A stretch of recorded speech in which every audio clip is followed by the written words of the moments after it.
hello, hello. Let's just do a quick mic check. Do you want to say something? Hello, can you hear me all right? Yeah, should be good. Uh, guys, yeah, I know, easy sailor. It's not ideal during a match. Hopefully, it should be okay though. Um, just let us know if you can hear anything. I'm just gonna do a quick sound check before we get into it. Okay. Can you hear me all again? Yep. Good, good, good. Sounds great. Sounds great. What's up, everyone? It's your thinking cap, Benji here, and today on Peer Pressure, we've got a very, very, very special episode. We're going to be breaking down 3 major wildcard windows ahead of FPL next season. But before we dive into it today, I do have an announcement to make, and unfortunately, due to some unexpected circumstances, Kanji, the previous co-host, he will no longer be part of the Peer Pressure project. I'd like to thank him for everything and wish him the best going forwards. But guys, do not worry. Peer Pressure will continue. I've been talking to a bunch of potential replacements, some other people, and if you guys do have any ideas of who you'd like to see on the pod, let me know in the comment section in the live chat. We do have the Chelsea game. I do have, I'm keeping an eye on it, and it's time to welcome our guest today. And I've got a very special guest for you, another elite manager. He finished inside the top 3,000 last season. He's a Sporting Lisbon fan. He does have a soft spot for Leeds, which is a bit unfortunate. He does great FPL content. It's our boy, FPL Impulse. How are you today, bro? I'm very good, thank you, mate. Thank you so much for inviting me on. And we've put our rivalries aside for a little bit. I think, and to be honest, Sporting and Man United, we've always had some good connections in the past. We Typical have, issues yeah. buying our players, to be honest. So, but we'll take that.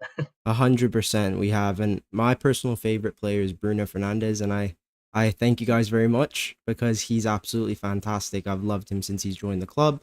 But yeah, guys, I've left the links to all of FPL Impulses. He does a great YouTube channel. I think his shorts during the season are absolutely fantastic.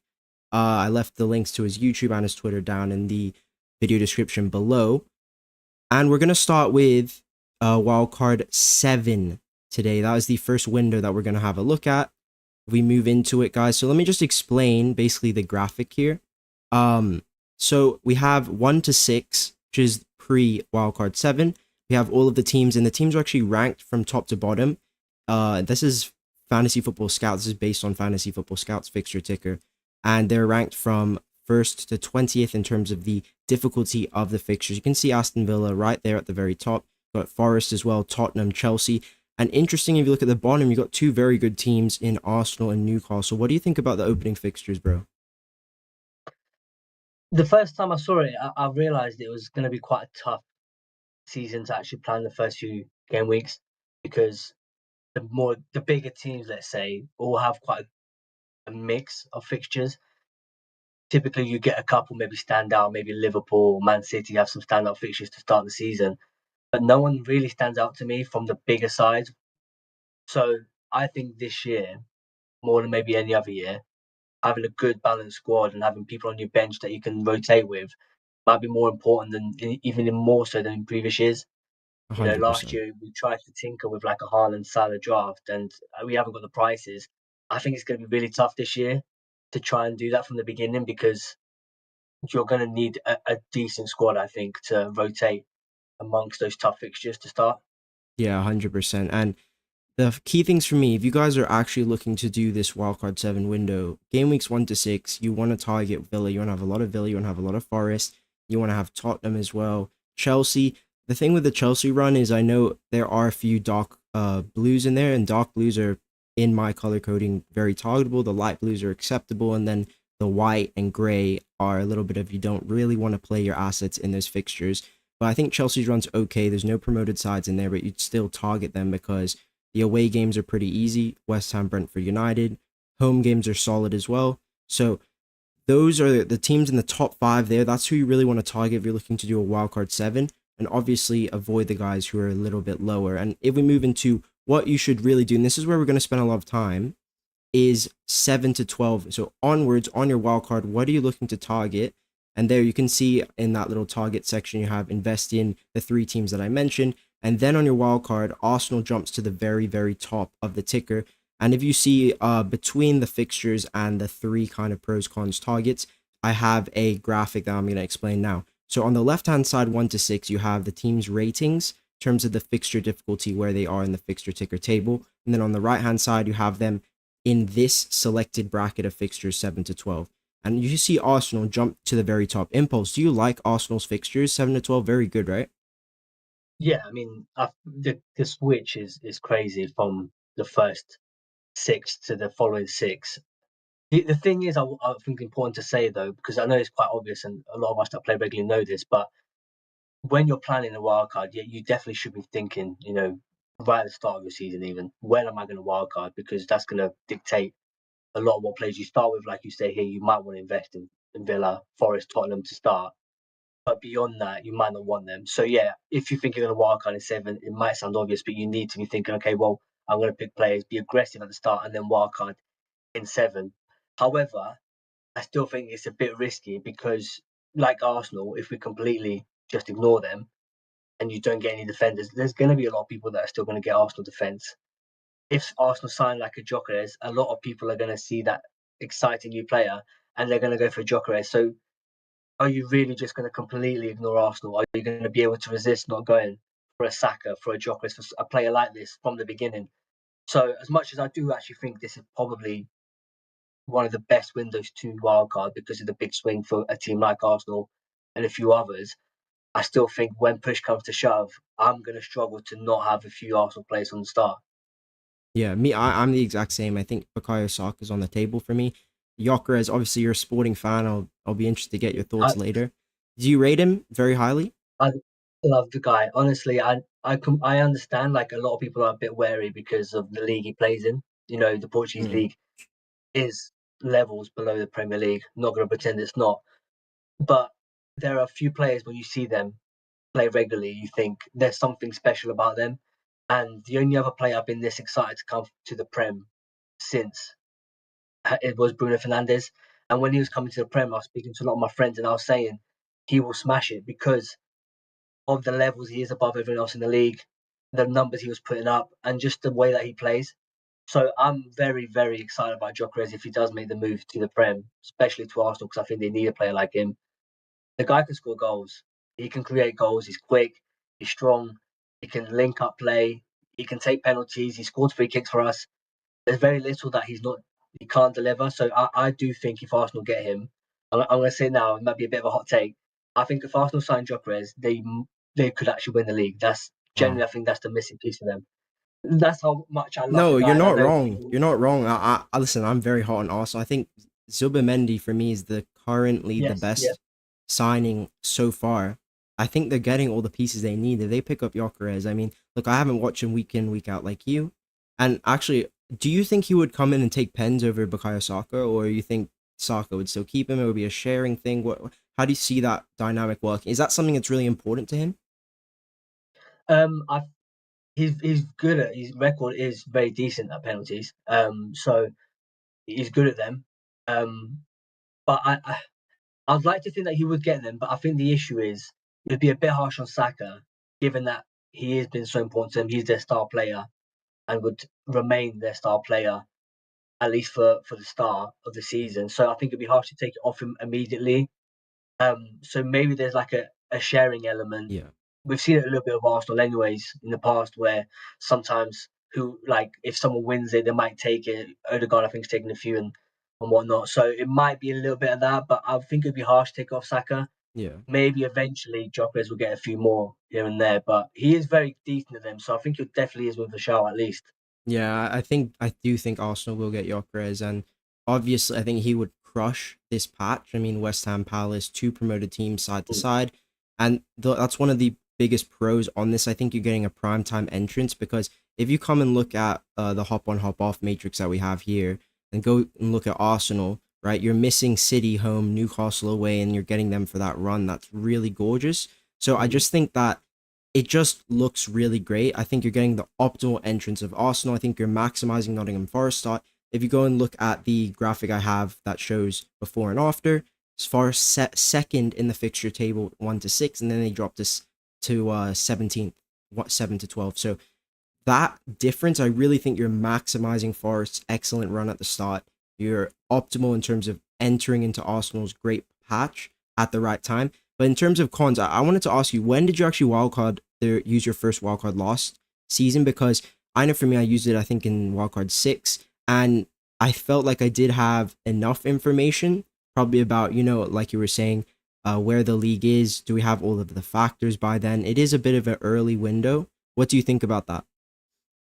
Yeah, so a couple of things. I actually last year I wildcarded in four. I went a couple of weeks earlier Oh wow. than yeah, I mean to be fair, worth probably saying that I call myself FPL Impulse because I do sometimes just make a bit of a off the whim rash decision, if you want Mm, to call it that.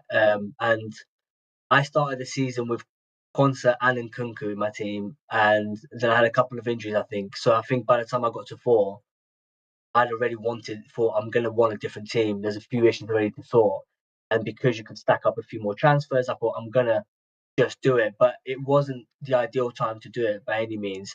So wildcarding early, in seven, for example, I actually do like it. Most seasons I quite like wildcarding, not too late on into the season because 6 or 7 weeks in, we're gonna have a lot more information. We're gonna see what teams are actually gonna start overperforming or underperforming. Maybe last year Forest, I don't think many of us saw them doing that well. yeah.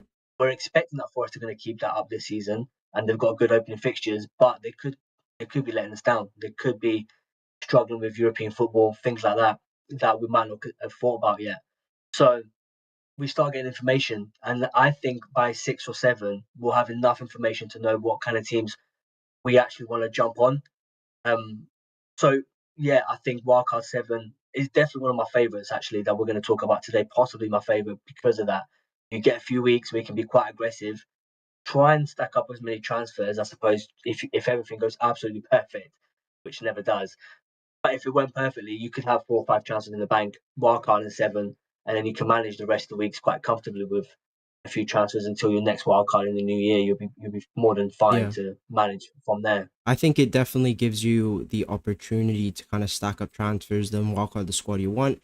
And Mm, another big positive of this window is actually the Newcastle investment, because yes, their starting run is very tough. You can see they're actually +8 from 1 to 6 compared to 7 to 12 in terms of their mhm, rankings out of all the teams. But the good thing with Newcastle is Forest home, Brighton away, Fulham at home.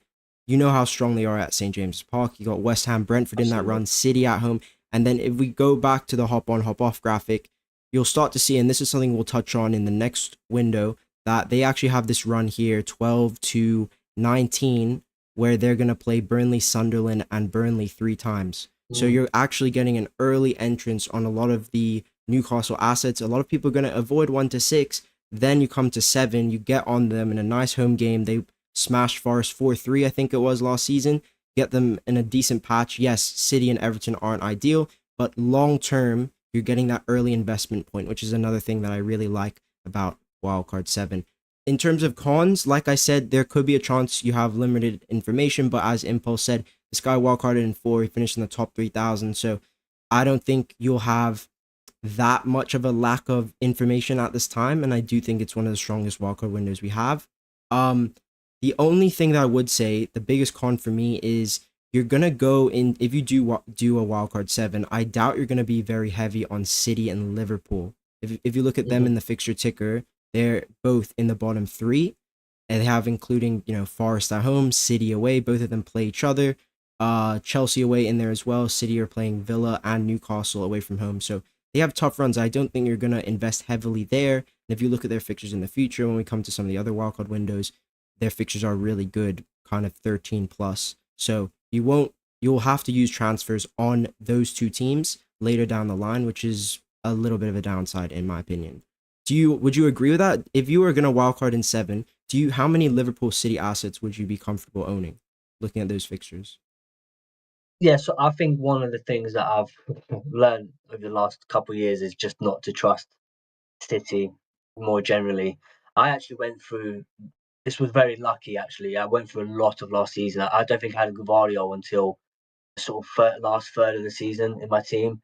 Um, Mainly because I didn't want to go and pay that money for him or couldn't afford to. So I ended up with zero City for a long time because I sold Haaland at Mm, like game week 5 or 6. I can't remember, just after my wildcard actually.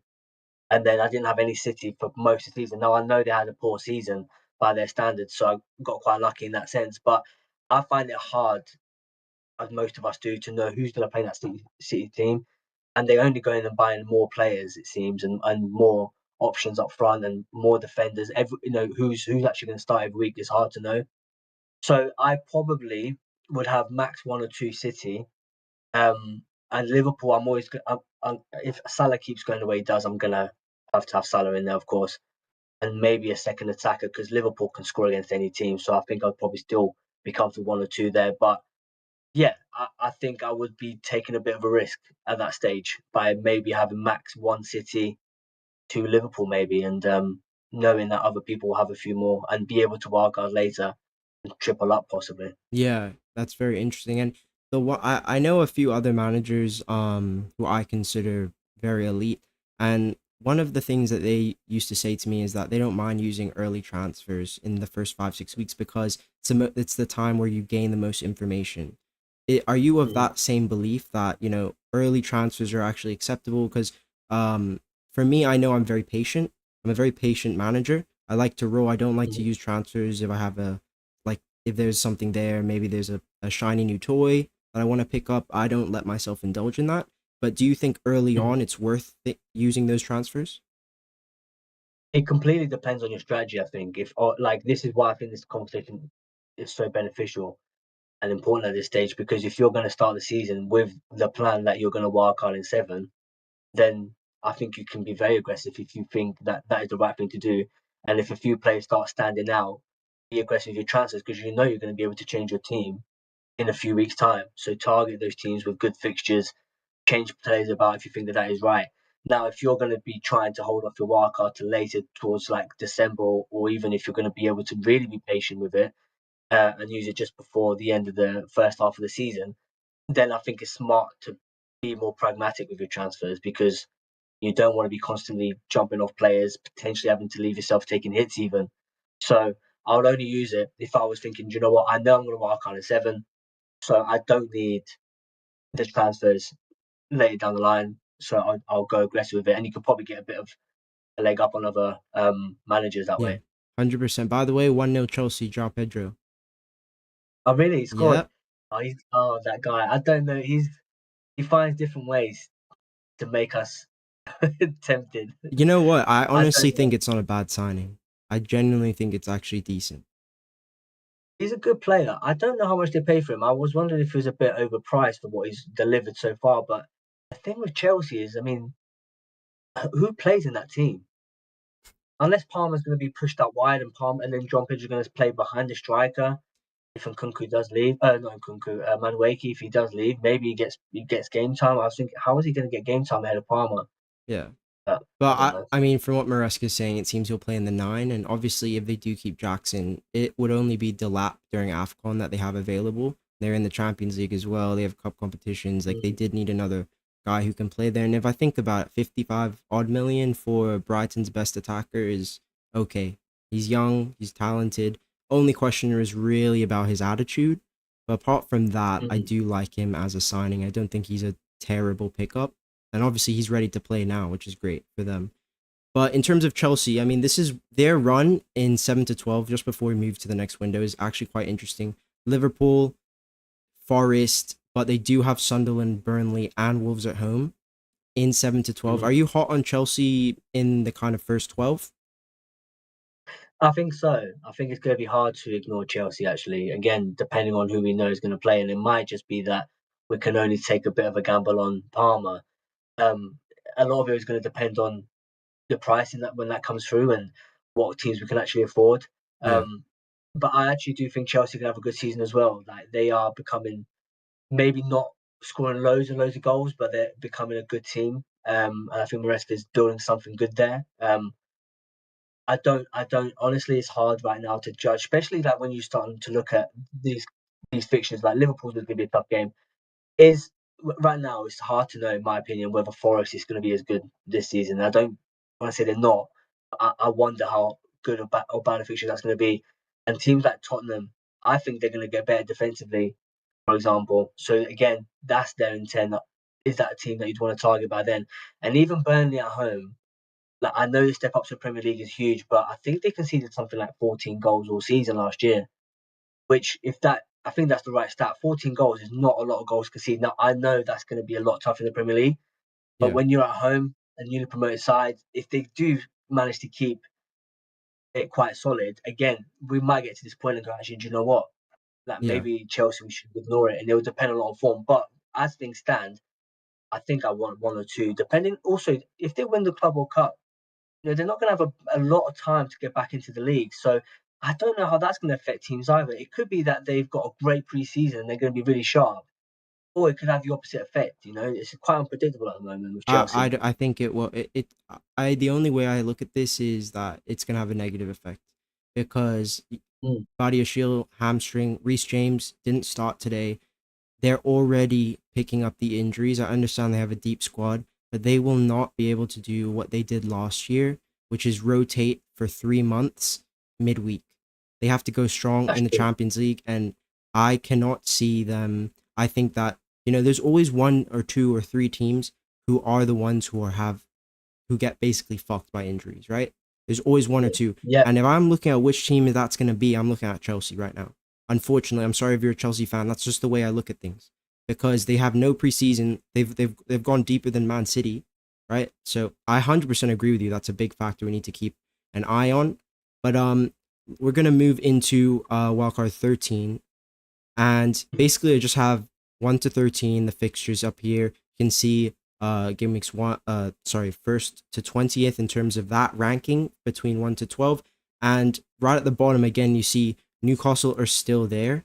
United are there as well. City down there, Liverpool down there. And that is really why Wildcard 13 appeals, because once you come to post Wildcard 13, you see Liverpool jump up, see Newcastle jump up, see City jump up, Man United are in the top 10 from 13 to 18 and also onwards.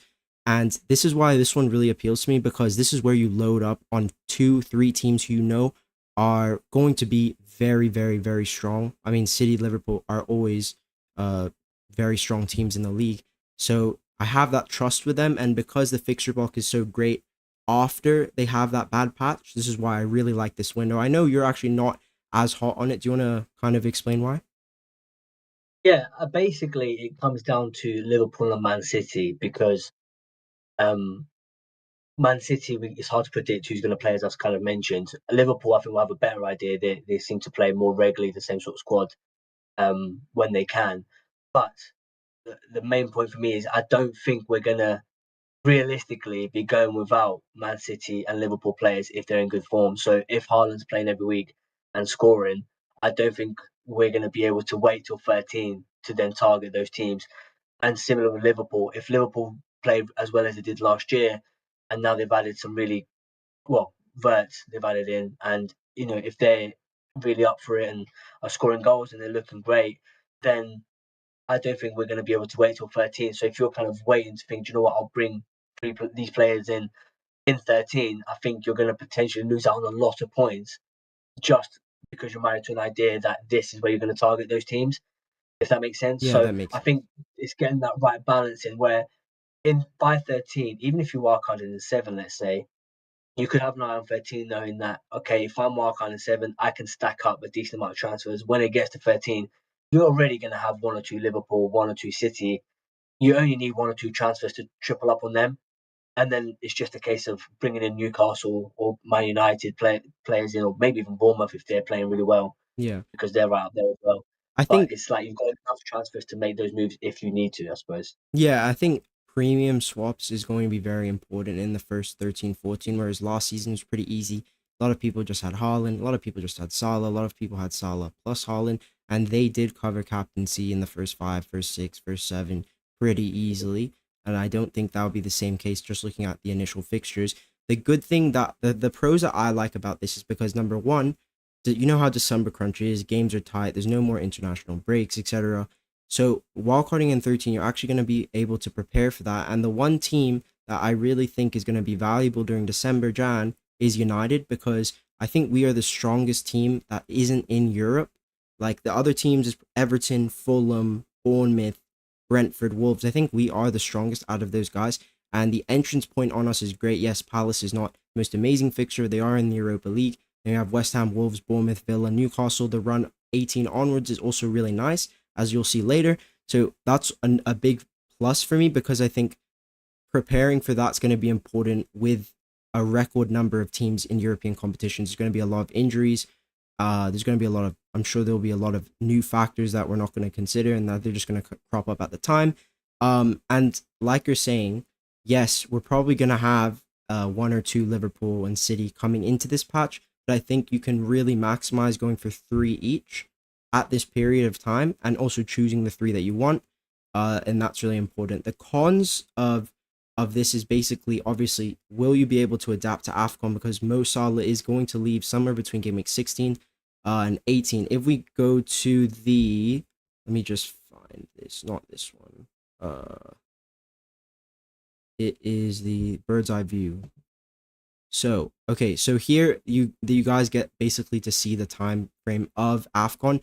The first round of AFCON starts between game week 16 and 17. You have all the dates at the top, the keys on the top left hand side. So basically it starts between 16 and 17. So Mo Salah could miss Tottenham away. He will probably play Brighton, but he could miss Tottenham away, right? So 17 would be a potential exit off Mo Salah. If we come back to post wildcard 13, obviously look at the Liverpool run, you're going to be missing Tottenham, Wolves, and they have good fixtures after that. But you're going to get him basically for 4 weeks, which is nice. But then you're going to also have to use a transfer on him. We're expecting him to be very expensive, and spreading that money is going to cost you transfers. So that is a little downside to this pathway. What do you think about Salah in an AFCON year? Do you think, obviously he had a record-breaking season, he was incredible, but do you think he can kind of replicate what he did last year? And does AFCON put you off at all? I think it's going to be very tough to replicate last season with AFCON in there as well. I think he got. I mean, I don't want to take anything away from his season, because I think it's wrong that he's actually not been talked about more about the Ballon d'Or, because it seems to be quite weighted towards the end of the season, which I get. But at the start of the season, he was the best player in the world last season, and but he did get, I think it was 10 penalties, things that did help. There's a couple of situations you think, how did he get away with a return that game? Southampton at home. I captain Palmer. I Right? promise you, Impulse, he was shit that day. And he Yes, just I got the know, 2 pens. It was just the stars. I like to say that the stars aligned for him. That's my saying. and that is it. So to me, I think he's going to have another. He's a great player, incredible player. So he's going to have another great season, and no doubt. Um, but especially with Afcon, it's not gonna be the same. I also do think, in a weird way, I think it's not a bad thing that we've got that Afcon coming up, because it means at least captaincy. If it lines up like last season where it was just Salah all the time, at least it'll give us that thinking again. Because I love the end of the season where everyone's teams had a different captain and people going chasing points and stuff, and then people going, "Oh, Salah dipped in form," and then suddenly not everyone had the same captain every week, and that to me is a lot more fun. So at least for those couple of weeks, we can't captain Salah. Yeah. I mean, for me, I look at it as like, if he goes deep in AFCON, depends. Will he miss 17 is the first question. Depends when Egypt's first fixture is located.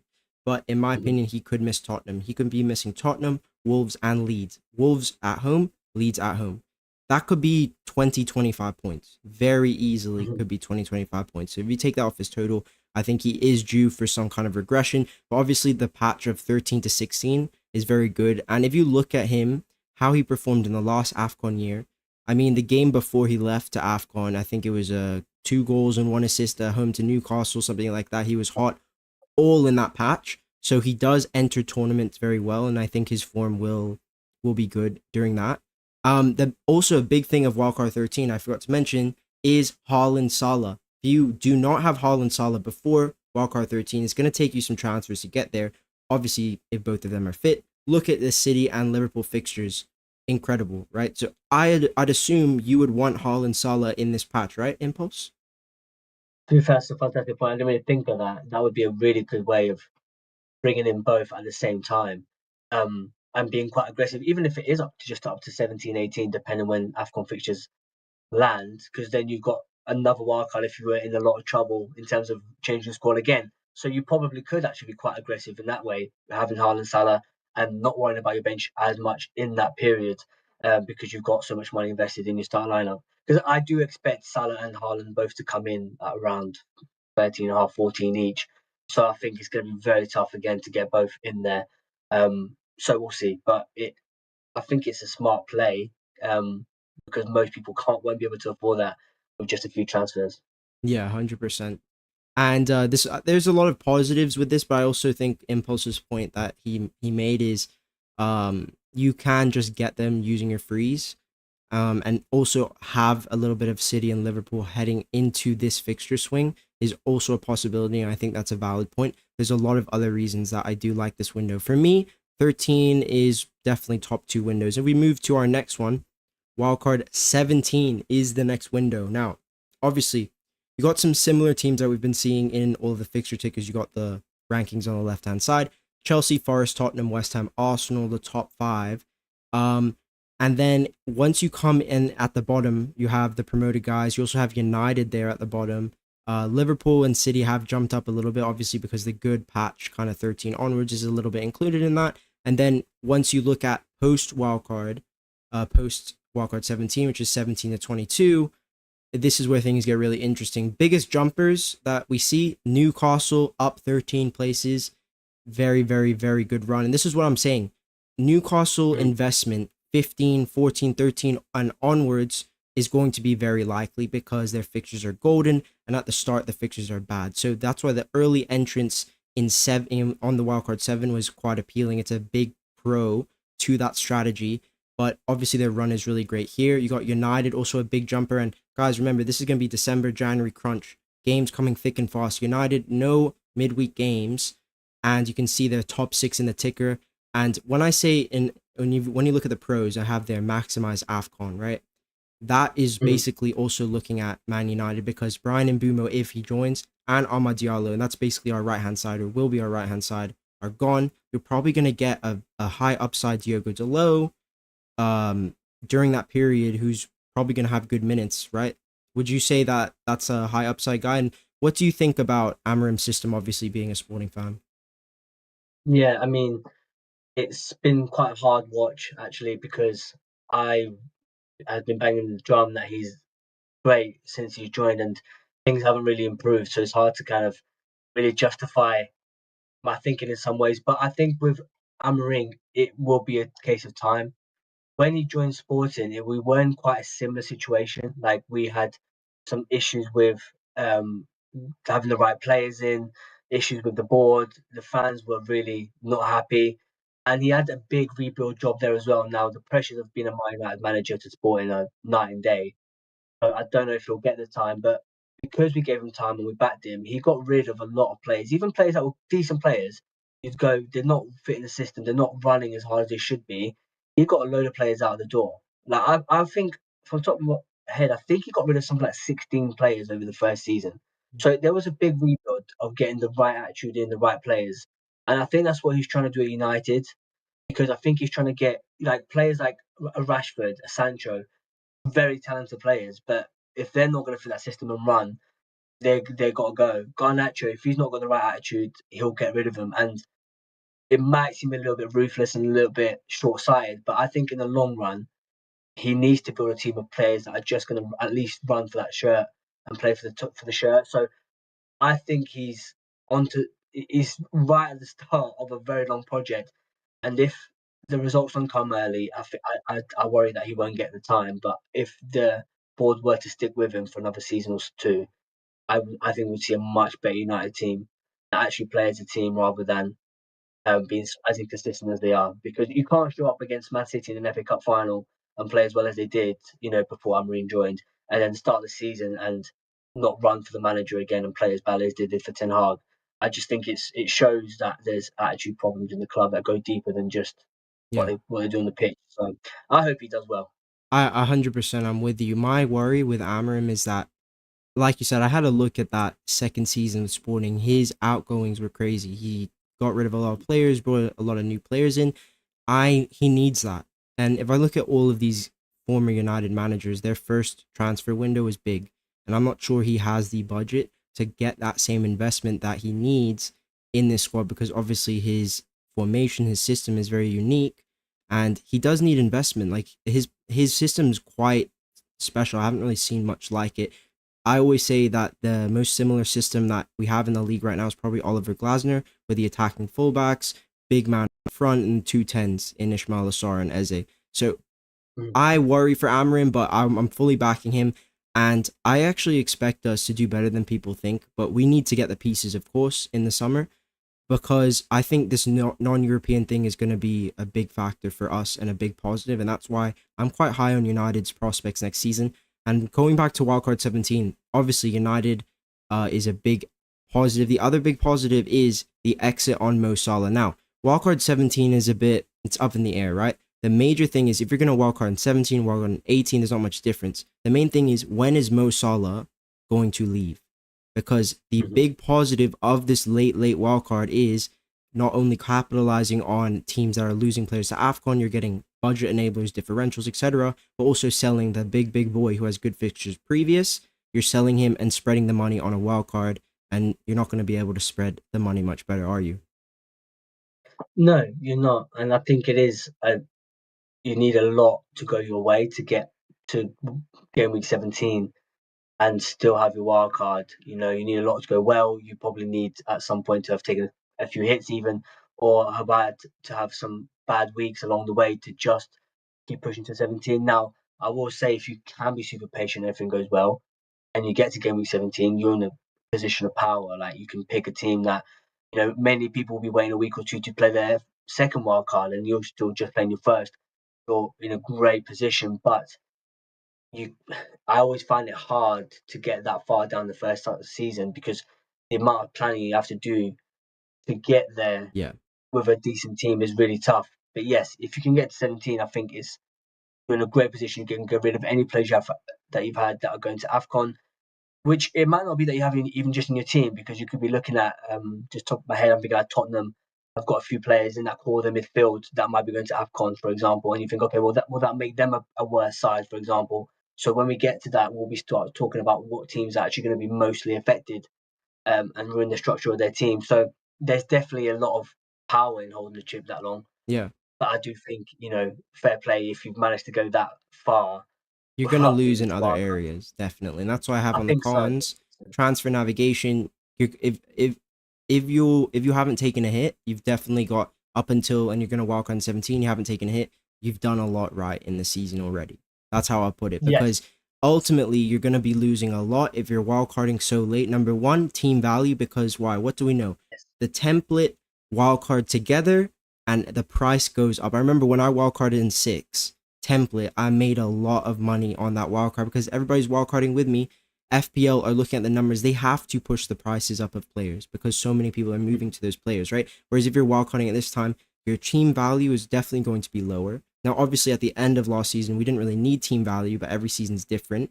You're going to lose in the short term because other people are going to wildcard, get to players you don't have. They're going to use transfers, get to players you don't have. Whereas you're already thinking long term, can definitely lose out short term. So those are a few cons. And what I would say is, if you really like this wildcard window, just make sure, like Impulse is saying, don't kill yourself to do this, right? If you've Mm. got problems, let's say you're game week 10, 11, 12, 13, got problems, just do it, because you're going to sacrifice too much and it's going to be too much of an impact on your team. Is there any teams here, Impulse, that you really like their fixtures kind of 17 to 22? And you think that's interesting? I think it'll be interesting to see. To be honest, I think those top three. I mean, it's interesting that Newcastle is still there. By the way, I mean, I think it's nuts that they are constantly so high up the ticket in the fixture. So after 7 or whatever it was, that they're constantly up there. I think it'll be interesting to see how Palace do. We Palace last year were like, I was so hot and cold with them, because there was periods where I had triple up Palace and they did incredibly well, and then they didn't, so I sold them. And then they carried on doing well to end the season, and Eze killed me every week. And yeah, anyways, it will depend a lot on how Palace are playing. Brentford, they're losing a lot of players again. Well, and Bournemouth specifically, they're losing their captain as well. The other players, so I think it'd be interesting to see how they get on. But if you are wildcard in 17, you're potentially targeting some of these top teams in the ticket that other people wouldn't have probably had for a lot of the season as Exactly. well. Although having said that, actually, I'm just thinking for Brentford, Wissa will probably be going as well, I believe, on AFCON. Yeah. Um, yeah, it will depend on who's still available and playing at that time. But you can target those players that other people might not be able to just yet. Yeah, the guy that stands out to me from Brentford's probably Kevin Schade. During this period, That's a good one. obviously Wisa's gone. He's gonna hog a lot of the XGI. Let's see how the system is. The one point I wanted to make on Brentford is we go back to this table. I want to run you through their first few home games, right? Villa, Mhm. Chelsea, United, City, Liverpool, Newcastle. That's their home run. There's genuine chance they don't win a home game till late November. Yeah, It's there's a very shocking. strong possibility. Yeah, that's going to be tough for them because they are losing. Well, of course, their manager as well. I didn't even mention that. I mean, they're losing the manager, their captain, their best player, arguably, and then Burma as well, if he does go. So suddenly they're without very important parts of that club, and they can't keep selling top players and still expecting to be that high up in the table. So, reluctantly, I think Brentford could be in for a very tough season, Me especially too. with those home fixtures. And the one thing I think is that if you look at how important their home form was last season, we were all raving and ranting about G Tech goals galore every Yes. single week. It was one of the reasons why they've performed so well in the last few years under Frank. And they have a really rough start there. So I think, yeah, definitely they could be in trouble. By the way, this hop on, hop off matrix is ranked. It is ranked in fixture difficulty. And the teams with a little star are the teams in Europe. So the highest team, actually, we haven't really discussed them much, is actually Fulham, non-European team in terms of the first fixtures, first 19. But I really don't like their initial run. I think they're more interesting in terms of investment, maybe from 12 to 19, where they have that run. They got Sunderland, Burnley, West Ham in there. Are you interested in any Fulham assets? They're another interesting one to see how they get on this season because they've just kind of quietly gone about their business, haven't they? Really, Yeah, not really done anything too special, but not embarrassed themselves at all. Done pretty well, and I think they're quite happy to sort of steady be mid-table. I think at the moment, although there was a push for Europe towards one point, so maybe I've been a bit unfair. yeah, But I think if I was to look at Fulham, it would probably just be defensively. A couple of those home games, I think they might have some clean sheets in there for them, but I, I don't know if I back them as an attack too much. So I would yeah. probably be looking at yeah, there's Robinson. I don't know what's happening there with him. Sessegnon had a few good moments at right wing towards the end, possibly, but yeah, I don't know. Fulham aren't the most exciting options, I don't think. Yeah, they're not that exciting to me either. And but I'll monitor them. Their defensive data was good last year, so we'll Yeah. see how they progress. There's something else I wanted to talk about with Wildcard 17, and that was the Arsenal exit. Because if you look at Arsenal's fixtures here, Everton, Brighton, Villa, Bournemouth, Liverpool, Forest, away games are very, very tough in that run. So the exit of on Wildcard 16 is actually good. If we go back to pre-Wildcard 17, we have Arsenal. Look at their run here, um, Mhm. exiting after a Wolves fixture. The home games in this patch are really good for an attacker. So in terms of hop on, hop off, I think that really works well if you go hard on Arsenal and you're going to do this late wild card. I think it's a good option. Which wild card window are you leaning heavily towards at the moment? I think knowing myself and what I've done in previous seasons, I think game week 7 is probably going to be the one. Yeah, I still don't think I'm going to be able to go without at least one Arsenal player in there, and one defender, maybe an attacker. Definitely Jokeres if they do get Jokeres. Um, but I think in game week 7, there's still enough of a fixture swing, and I think we'll have enough data for me to start making some decisions on what teams to target. And we'll, importantly as well, we might start seeing some value picks come out, which is really good for some of these wildcard options as well. yeah. Um, and on top of that, building a bit of squad value. If I can get to game week 5 or 6, and I've got a few transfers in the bank, a wildcard in 7, I'd be quite confident of being able to navigate towards to the end of the season with just 3 transfers. So if I'm lucky to be in that position, I'll probably wildcard in 7 and then manage it from then on. Just go heavy on Arsenal, Newcastle as well. We start getting a couple in early if I can and see and go from there. Are you somebody who likes to roll a lot of transfers? I've got better at that for sure. So I think no, in the then, past yeah. I was yeah, yeah, probably if I'm being honest, not always. I try, I really do try, like make a note on my phone or whatever, just a couple of players I want to bring in at certain times. Obviously, doing content does a lot of that planning for me as well, thinking ahead of what I want to do. But there are times where I still have that impulsive side in me where I just go, do you know what, I'm just going to take that player out and then worry about it later. So a bit of both, but if I'm giving advice, yeah, definitely make a plan and roll transfers. Don't just jump on a player because he's scored 19 points. Suddenly, jump on him straight away because it might have been an anomaly. It might not Mm, happen again all season. Probably won't happen again all season. So do be wary of like being too impulsive. But probably giving advice that I don't always follow. yeah. And in terms of tools, I know there's a lot of, well, how do I say, controversy around people who use FPL review. I'm sure. Are you familiar with review? Is that a tool that you use?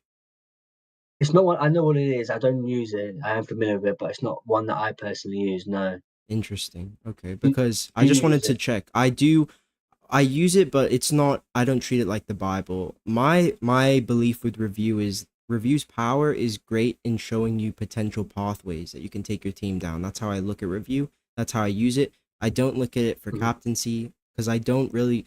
I can't fully put my decisions into a model when I can't even see the breakdown of what their EV or predicted points. I need to see, like, what each factor they're attributing towards the predicted points. Like, because I can't see that, how can I trust that?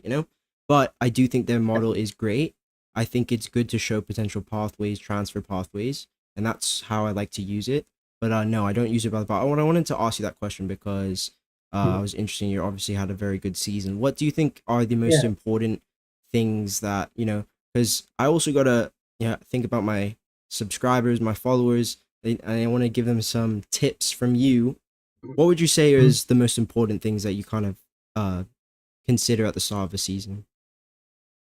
Um, I'm very strong on having a balanced squad to start the season. Mm, Not going so heavy on certain players that you kill the rest of your squad and you leave yourself, against the wall. If you do need to make changes to your team, suddenly you're constantly making transfers. You haven't got anyone else to rely on, all that kind of stuff to try and have a bit of a safety net.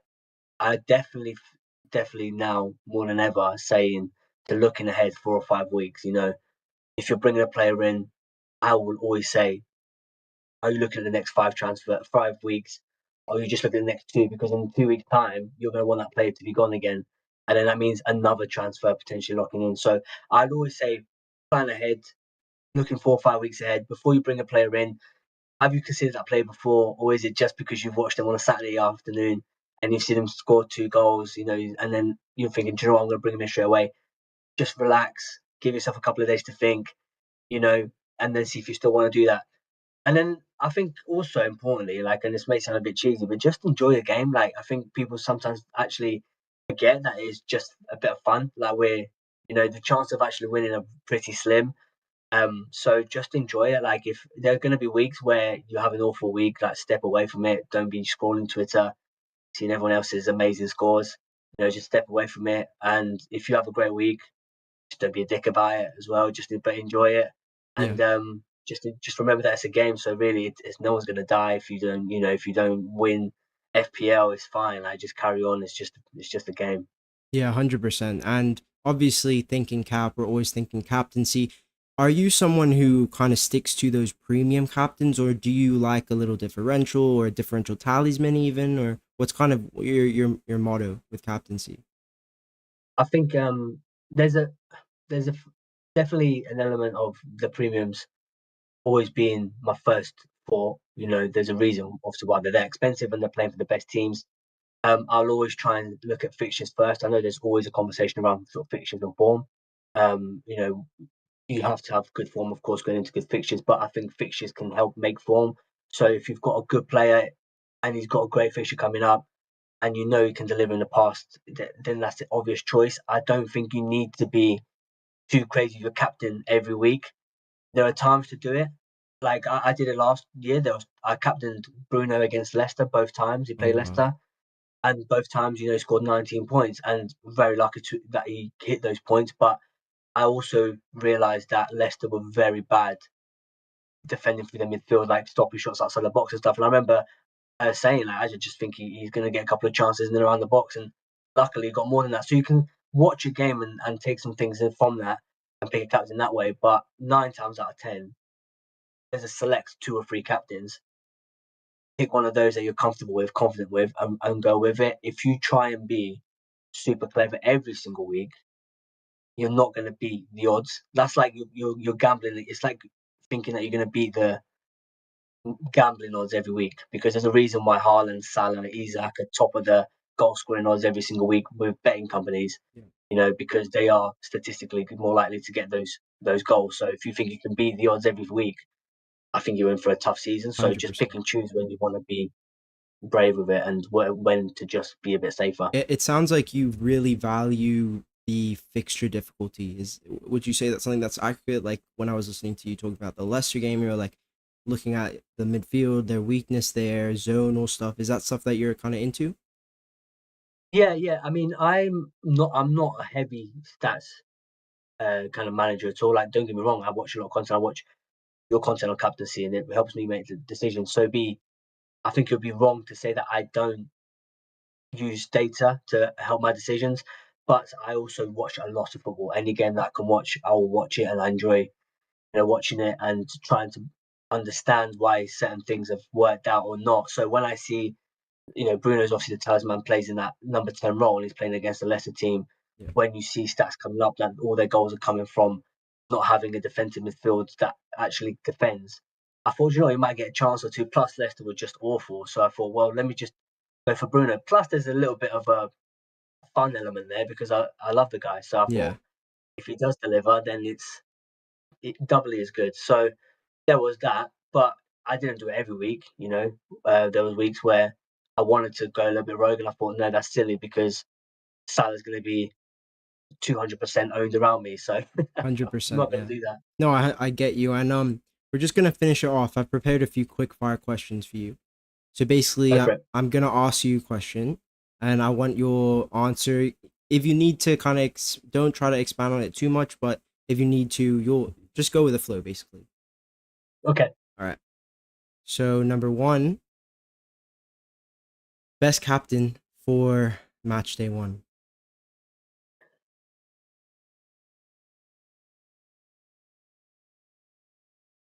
Jokeres. Oh, Jesus, man. No, fair enough. Fair enough. Current top four for next season. um, Arsenal, Liverpool, Man City, um, Chelsea. Sorry, Oh, I don't think you're ready for top four yet. all right. We'll see about that. We'll see about that. Best new signing slash transfer so far for FPL. Oh, for FPL. FPL. I think Verts is going to be potentially game breaking, depending on what price he comes in. If he hits any kind of numbers like he did at Leverkusen, if he's getting double digit goals and assists, he's going to be incredible. Wow, very interesting. My hot take of the season is actually that Verts is gonna underperform in his first year. So Interesting. I just think the price tag pressure is a lot. That's all. Okay. That's a great question. Who are you backing for Playmaker Award next season? Do you know? I think Saka's in with a shout. He was on for a very good run last season before he got injured, and with the set pieces element as well. I think he's in for a good shout. Yeah, I've actually backing him as well. Golden Boot. Ah, I think Haaland's going to be back up there. I don't think he can go 2 seasons without. You can see that he's pissed off basically. Cool. One premium two that you think will underperform and one that will surprise a few.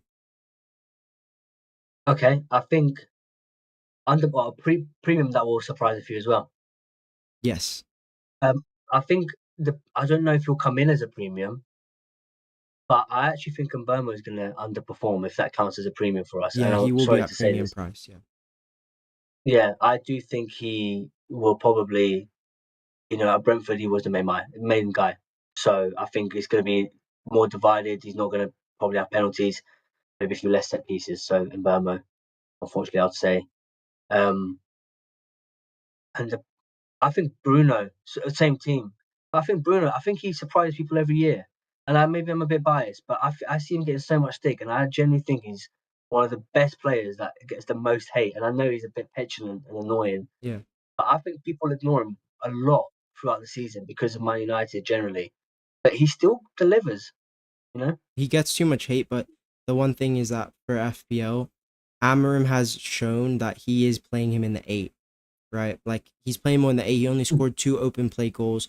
He scored 0 goals inside the 18-yard box that weren't penalties. 0 goals inside the 18-yard box. So I do think he's going to It's come a little not bit looking deeper. great, yeah. Yeah. But I Yeah, think it's not as a good. player, yeah, I think actually I do prefer him a bit in the 8 just because he is very selfish and rash sometimes, but when he's moved deeper, he has to dictate play a little bit more. He has to control the tempo a little bit more. I think it actually helps him because he's a bit restricted. He's too deep to even try some of the long shots he likes to take. So I actually like him a little bit deeper. I get what you're saying. I don't disagree, but I think it's more because he's had to play there. I think Mm, sometimes because they don't have other options that can do that. I think when he played at Sporting, it wasn't the same system, but he was allowed to roam wherever. And he's shown at United as well. He can show up in the right places in and around the box. Yes, he hits 5 passes, misses 3, but 2 of them become good chances. So I think he needs to have a bit of flexibility to do whatever he wants because I think he's that good. But maybe I'm just being biased. I don't think he should be restricted to having to do too much defensive duties because I actually don't think he's maybe even disciplined enough to sit and defend in the 2 yeah, when you've got 4 across the middle, no wing backs really in a lot of ways. You need people that are going to be able to break up play, and I'm not sure he's that guy. So as much as he's good at building up play, let him do whatever he wants and get yeah, get involved where he wants. That's 100%. my take on it. So That's what you I've don't heard like with him Man in the United. 8. You want him in one of the 10s. I prefer him in one of the 10s, but the thing is, if you've got Mbomo and Cunha, if they do both, if they sign Mbomo as well, and you've got both of them starting, then it maybe doesn't make sense, and Bruno does go deeper. That actually makes a lot of sense. But I would prefer to see him higher up. I think he's, you know, you're still your best attacker, creative player as well. So 100%. that's why I would like him to see him higher up. But yeah, I don't think you've got another player right now that can do that job in the 8. So he will fit in wherever. And the last thing I wanted to ask you about in terms of United was obviously we have a lot of Portuguese players, but you know Amarim's system very well. I wanted to ask you about in terms of the wing backs for FPL, who's probably the one that you're thinking is the most interesting to you? Because a lot of people have said to me Dorgu. Obviously, like I was saying, in a period where Ahmad's gone, Delo will be playing a lot of against a lot of easy teams, good fixtures with good minutes. So, who do you think is kind of the standout out of all the wing backs? Honestly, I think it's probably going to be none in the end. I Oh don't. wow, I think Dallo is going to probably get a lot more game time when Ahmad goes to AFCON. But I actually think, well, when he was at Sporting, our wing backs weren't really wing backs; they were wingers, turned kind of wing yeah, backs. So we had quite literally left wingers, right wingers that then became that played those roles. Even when he left, he had Nuno Santos on one side, who was a winger, mm, then playing left wing back kind of, and then Quenda came through the academy, also a wing back. He's now playing for Chelsea, but he was a winger, then turned wing back. So he quite often would get attacking players to play those roles because he would push them so high up. I don't know if you can get away with that as much in the Premier League, to be honest. But I that's why I think, and it's not a cop out. I don't think Dallo can do that up and down the wing. To be honest, I'm not sure he's athletic enough. yeah. And on the other side, Dorgu, I think we'll see. We'll wait and see. If Dorgu was to nail that spot, then yeah, great option. But I wouldn't be surprised if he gets someone else to do that role. 100%. My thing with Dorgu, he's very raw. Like his attacking output, I've just seen it. Some of the crosses he makes, some of the shots he takes, some of the decision Yeah. making. It's very raw. He needs a lot of improvement in terms of we have Harry Amas breaking through. We have this new guy Diego Leon who's now at the club. He's going to be there for preseason, and he said, "I want to be in the first team. I don't want to go out on loan." So I look at he's gonna have competition, and maybe the center backs are a bit more interesting because our set pieces, our attacking set pieces improved a lot. I think Maguire's interesting. I think De Ligt is interesting in terms of, I think even Maguire, if Maguire's nailed comes out 4.5, I'll be very Mm. interested in a World Cup year. That's a fair point, actually. I do think Man United will get better. I definitely think they will have a better season this year, and having a stable team is going to help that a lot. It's just whether he has that team yet. It's hard to tell right Yeah, now if he has the team that he trusts to start in 11 just yet. But if he does, then yeah, and look, you've got Martinez to come back and things like that as well, right? So that might also help the team overall. Like I don't mind. I think it actually in the back three, I think Sandro Martinez is actually quite good in that role as yeah. well. Luke Shaw as well. Is he fully fit? I don't really know what's For happening there. now, for So now, for now, yeah. But he would probably be a great option at left back. Let's be honest. I mean, and again, not sure he's athletic enough or his fitness will hold up for a long time. But he did it for England, bombing forward. yeah. Not in the back three necessarily always, but yeah, be interesting to see who they start. And yeah, Maguire comes in at 4.5. I think, especially at home and things like that, I think United are going to have some good performances this year. Amazing, bro. Thank you very much. I think we're gonna call it there. Done a good solid Okay, hour. We can both finish and have a look at the Chelsea Fluminense game. Thank you for coming on, guys. Make sure his links are in the video description. FPL Impulse. His content's amazing. I actually love his best captain shorts. That's my particularly favorite. When I see that pop up, always have a look. thank It's you. great. But yeah, make sure you check out his content. Thank you for coming on, bro. Any final words? No, it's been a pleasure. Thank you so much for inviting me, and I'll definitely be keeping an eye on your captaincy picks because it helps me every week, every year. So yeah, thank you, and good luck, everyone. And remember that Gyökeres is good enough for the Premier League. So remember that at the start of the season if he joins Arsenal. He will. I think he is going to join Arsenal, and we'll definitely have you on a peer pressure episode, and you'll have your decision. It's going to be good during the season.